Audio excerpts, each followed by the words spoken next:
This is the second video, part 2, for the drift, maneuvers product here, and I wanted to show you how I was going to install this into my vehicle, given it the ability to help me with drifting. Now, there's other things that you can take into perspective, as you can see, as I take the shell. This is a shell of a vehicle that I'm taking off right here. Once you take off the shell of a vehicle, I'm showing you the actual tires. These are street tires, so they're rubber. They're meant to take turns. They're meant to endure. They're meant to take pressure and things like this. Now, there are different wheels that you can buy that are more dense, that are hard, that are solid, depending on the road that you are. If you're on asphalt, or if you're on a gym floor, wood floor, or if you're on a cement floor that's polished. There's different types of wheels, and you can see those on YouTube's. And when you're purchasing tires, they get really specific on the types of tires, and these are your standard 110 scale tires. Now, right here, you can see that I already have the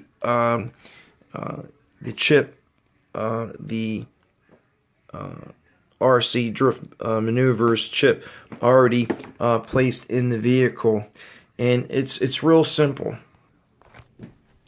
A servo is this. A servo is something that allows you to control a part of a car. Most RC vehicles are 2-channel.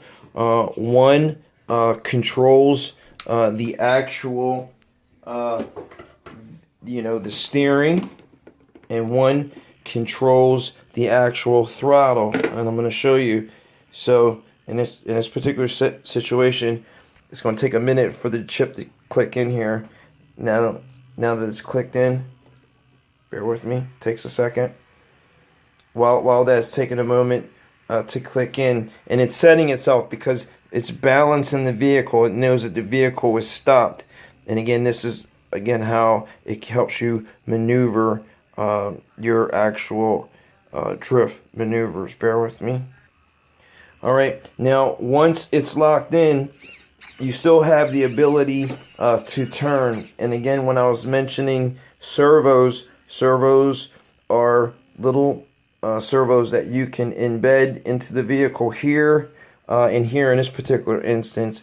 And one is so that when you're controlling the vehicle and you're turning, you can turn the wheel, or with the gun trigger, you can control the throttle or the brake in that particular instance.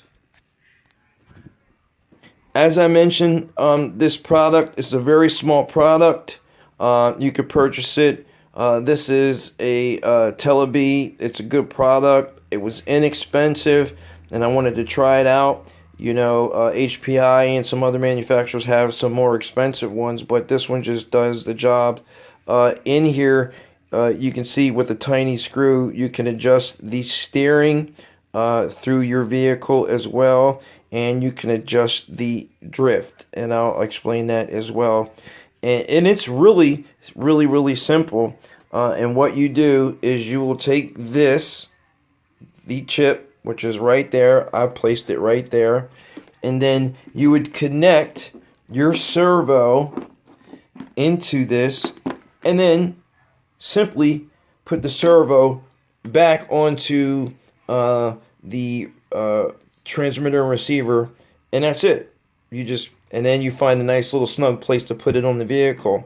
And then again, it gives you the ability for the intensity.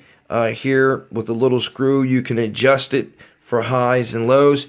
And when I show you what I mean, now when a car is going at a very high speed, which this one does go over 70 miles an hour, any little thing could draw you out of control. But what the drift does, if you notice, when I'm turning the vehicle, the drift is actually turning the wheels for me.